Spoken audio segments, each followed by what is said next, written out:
السلام عليكم. النهارده انا جاي ومعايا اكتر سمارت ووتش انيقه انا شفتها بصراحه. مبدئيا الساعه بتيجي بمقاسين، النسخه ال 46 مللي اللي بتيجي بتصميم اوكتاجونال زي ما بيقولوا، يعني هي تبان انها دايره، بس لو ركزت في الدايره دي اكتر هتلاقي ان ليها 8 اضلاع، عشان كده هم سموها اوكتاجونال ديزاين. وفي زي شقف كده مخلي الشاشه فاهم تحس ليها مطلع، عشان حتى لو تعرضت للحوار بتاع انك تخبط الساعه في حاجه الشاشه عليها طبقه، انت مش هتحس بيها في استخدامك بشكل سلبي، بس هتأمن لك الساعه جدا. والنسخه ال 41 مللي بالتصميم الدائري الفلوتنج، وفلوتنج دي عشان تحس ان الجزء بتاع الساعه او الشاشه نفسها طاير فوق الاطار بتاعها. فانت كده فهمت من البدايه ان النسخه ال 46 من الساعه هي النسخه الرجالي منها. الاضلاع بتاعت الشكل الثماني هنا بتديك احساس بالقوه كده، والنسخه ال 41 هي النسخه النسائيه الاكثر بساطه بديزاين سليم، حاجه كده في البسيط منه. وعشان كده حتى في الالوان بتاعت كل اصدار الموضوع بيختلف بين الفيرجنين. يعني الفيرجن الرجالي هتلاقيه جايب الوان اسود وبني اللي هو اكتر الوان حياديه في الساعات، مع بدله مع شورت شغال، واللون الاخضر اللي ممكن اقول عليه انه لون ارمي او جيش. اما الفيرجن النسائي فجاي باللونين الاساسيين الاسود والابيض والذهب الخفيف او اللايت جولد، والثلاثه دول في اعتقادي ومن خبرتي القليله بالساعات النسائيه اعتقد دي افضل خيارات بالنسبه لهم. النسختين بيجوا بالشاشه اموليد 1.43 بوصه للنسخه 46 و 1.32 بوصه بالنسبه للنسخه ال 41. النسختين زي ما انت شايف كده بيجوا بزرارين، الباور بوتون على شكل كراون كده، وده بتتحكم بيه في كل حاجه في الساعه، تفتح السكرين تسكرول ما بين التطبيقات او الصفحات لو ممكن نسميها كده بتاعه الساعه نفسها. والزرار التاني اللي تحت اللي هو بتاع الفانكشنز، وده زرار مهمته الاساسيه يرجعك لايا كان المكان اللي كنت فيه قبل ما تبقى في المكان الجديد. وفي اوبشن انك تكستمايز الزرار ده يخليه يعمل اي فانكشن انت عايزها، يبقى اختصار لتطبيق، اختصار لورك اوت، الاول لاي حاجه. من الجنب هتلاقي الثقب بتاع الميكروفون وواحد تاني للسماعه، هنرجع لحته الميكروفون والسماعه دي بعدين. واخر حاجه في جزئيه التصميم والشكل هي الواتش فيسز. زي ما اتعودنا من ساعات هواوي فانت بيبقى عندك فوق ال100 واتش فيس متعددين الاستخدامات، تقدر تغير ما بينهم وتقدر تكستمايز كل واحد فيهم، سواء من ناحيه الخلفيه بتاعته، الالوان بتاعت الفيس نفسه عشان تناسبك لو حبيت تغير الاستراب بتاع الساعه مثلا في اي وقت، طريقه عرض الوقت وطريقه عرض الارقام عشان تتصل، او حتى ترتيب الفانكشنز. فانت ليك تحكم كامل في الواتش فيس اللي انت بتستخدمه. ليه بقى الواتش فيسز دي متعدده الاستخدامات؟ عشان انت تقدر تتحكم في الداتا اللي بتعرضها عليها. يعني والله عايز تخلي عدد الخطوات يكون في الهوم سكرين، عايز تخلي كميه الكالوريز اللي انت بتحرقها مكان الستبس او معاها، او نفس الكلام بالنسبه لدرجه الحراره. يعني براحتك، انت من الاخر دافع فلوس في جهاز ملكك، فانت المتحكم الاول والاخير فيه. ودي من اجمد الحاجات في الساعه دي بصراحه، او كل ساعات هواوي اللي انا شفتها. ولكن الاجمد بقى من ده كله، وده بصراحه هواوي بتتفوق فيه على اي شركه تانية بتصنع ساعات، هو عمر البطاريه. خليني اقول لك، والكلام ده عن تجربه مش كلام رسمي وخلاص، الواتش دي تي 4 ال 46 مللي بتقدر تقعد بشحنه واحده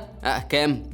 يوم، يومين، 3 ايام. قبل ما اقول لك بس انا عايزك توقف الفيديو وتنزل تكتب في كومنت اطول عمر بطاريه قابلك في اي سمارت ووتش جبتها قبل كده، وارجع لي عشان اقول لك ان الواتش جي تي 4 بتقعد بشحنه واحده 14 يوم، وده رقم ضخم. انا بالنسبه لي الواتش بصراحه بقت حاجه اساسيه، جزء من مقتنياتي التقنيه اللي مش بستغنى عنها، فانك تشيل من عليا هم الشحن وان انا بره، وشحن الساعه طبعا بيبقى وايرلس زي ما انت شايف كده، وكابل يو اس بي سي وبتاع، فقصه. اما بالنسبه للنسخه ال 41 مللي فهي بتقعد 7 ايام متواصلين، اللي هو برضو مقارنة بأي ساعة في السوق ده أعلى من أي ساعة تانية، إلا النسخة ال 46 من نفس الساعة. وكل ده وأنت معاك الفاست وايرلس تشارجنج، فمسألة الشحن نفسها مش أزمة كبيرة. أنت هتسيب الساعة 55 دقيقة بالظبط هترجع تلاقيها مشحونة، خلاص كده تمام، فاهم؟ أنا هاخدها وأمشي. البرو ليفل هيلث مانجمنت. كده انا خلصت كلام عن الساعه كتصميم وما الى ذلك. نروح بقى للقياسات والجانب الصحي من الهواوي واتش جي تي 4. الساعه دي هواوي زودتها بتقنيه جديده اسمها ترو سين بلس 5.5، دي معموله مخصوص علشان تراقب معدل ضربات القلب. والميزه في التقنيه دي حاجتين، اولا قياسها لمعدل ضربات القلب في اي وقت واي وضع، يعني سواء انت نايم او قاعد فيما معناه ستاتيك، او لو بتجري او بتعمل اي نشاط بدني. يعني من الاخر هو قياس ضربات القلب بشكل مستمر في الباك جراوند، فانت لو لا قدر الله كنت على وشك الاصابه بحاجه هتقدر تعرف من الاحصائيات بتاعه الساعه اللي بتلاقيها على الابلكيشن. زائد كمان انها بتقيس كل حاجه وانت نايم بتقنيه اسمها هواوي ترو سليب 3.0، تقيس لك بقى مده النوم، الفترات بتاعه النوم، والله نمت نوم عميق من كذا لكذا، نمت خفيف من كذا لكذا، هتتقاس. يعني هتتقاس. اما وقت الرياضه بقى فالساعه بتقيس لك الكالوريز اللي انت بتحرقها وانت بتمارس اي رياضه بقى، يعني مشي، جري، ركوب عجل، سباحه، ايا كان نوع الرياضه اللي بتعملها هتلاقيها من بين اكتر من من 100 ورك اوت مودز موجوده في الساعه. وبالمناسبه ضافوا في الساعه دي مود خاص للبدل، لو انت من الناس اللي بتلعب بدل هتعرف انت حرقت قد ايه في وقت قد ايه، عشان من الاخر ما تبقاش خساره ماتش وصحه، يعني على الاقل تكسب حاجه فيهم. المهم بقى ان قياس الكالوريز ده في حد ذاته فيه قصه. الفيرجن ده من الساعه بقى دقيق جدا في جزئيه قياس الكالوريز المحروقه دي، انت هتعرف تتابع فعلا انت حرقت قد ايه وتقدر تحط لنفسك تارجت. ونروح بقى لحاجه من اكتر الحاجات اللي انا شخصيا بدور عليها في اي ساعه، المكالمات. زي ما قلت لك في الاول، فالساعه فيها ميكروفون وسماعه، فانت بتقدر تعمل كل مكالماتك من الساعه، ترد، تكنسل، تتكلم من الساعه. وخليني كده احاول اقرب لك التجربه الصوتيه بتاعتها.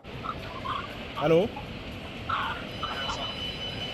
زائد انك تقدر ترد على الرسائل اللي بتجيلك، مش رسائل الماسنجر وكده بس، لا، الرسائل بتاعه الاس ام اس. فانت حتى لو تعرضت لموقف انك المفروض تبعت رساله من الموبايل ومش عايز تخرج من تطبيق معين مثلا منه، تقدر تستخدم الساعه في انك تبعت الرساله دي. هتيجي تقول لي الكلام ده حلو، بس التوافق ايه؟ هل لازم يكون معايا موبايل هواوي عشان استخدم الساعه دي؟ الاجابه هنا هي لا. سواء معاك موبايل اندرويد او موبايل اي او اس، فالساعه متوافقه مع كل الانظمه. كل اللي هتحتاجه بس لو معاك ايفون انك تنزل تطبيق هواوي هيلث من الاب ستور، وخلاص الساعه كونكتد وهتعمل كل وظايفها عادي جدا. الحاجه الوحيده اللي بتفتقدها لو معاك ايفون هي ابلكيشن هواوي ميوزك، وانك تنقل فايلات الموسيقى للساعه ان كيس حبيت تشغلها منها لوحدها وبس. غير كده انت معاك ساعتك بتعمل كل حاجه انت عايزها. والاهم من ده ان الكونكتيفيتي بتاعتها سهله، مش بروسيس طويله عشان توصل الساعه باي موبايل. بس بمناسبه الكونكتيفيتي، ففي حاجه واحده بتفتقدها الساعه دي في رايي، الا وهي الواي فاي. الساعه ما فيهاش واي فاي، فانت معتمد على اتصال تليفونك. بالنسبه للناس ده هيخلي الساعه مش ستاند الون ديفايس، فهيبقى عيب. بس بالنسبه لناس تانية، فالسينكرايزيشن او المزامنه الدايمه بين الساعه والموبايل اهم من ان يكون معايا جهاز زياده، وانا كده كده موبايلي على طول في جيبي. وحته البطاريه بتخليك كده كده ما تشيلش هم ان الساعه كونكتد بلوتوث للموبايل 24 ساعه لمده تقريبا 13 يوم متواصل. يعني هي من الاخر معادله، عشان اقدر اديك عمر بطاريه اطول هنستغنى عن سنسور الواي فاي، وانت في النهايه اتصال الساعه بالموبايل وعمر بطاريتها اهم من انها تكون ستاند الون ديفايس. هي في النهايه اولويات يعني وتفضيلات، بس ده رايي الشخصي. والحاجه الثانيه بقى هي ال NFC. الساعه فيها NFC payment، يعني تقدر تدفع من خلالها على طول من غير اي حاجه. بس للاسف الميزه دي موجوده او متاحه بشكل حصري في الصين. اخيرا وليس اخرا، الساعه دي لو حبيت تجيبها فهي هتتوفر في الامارات بدايه من يوم 27 سبتمبر، يعني كمان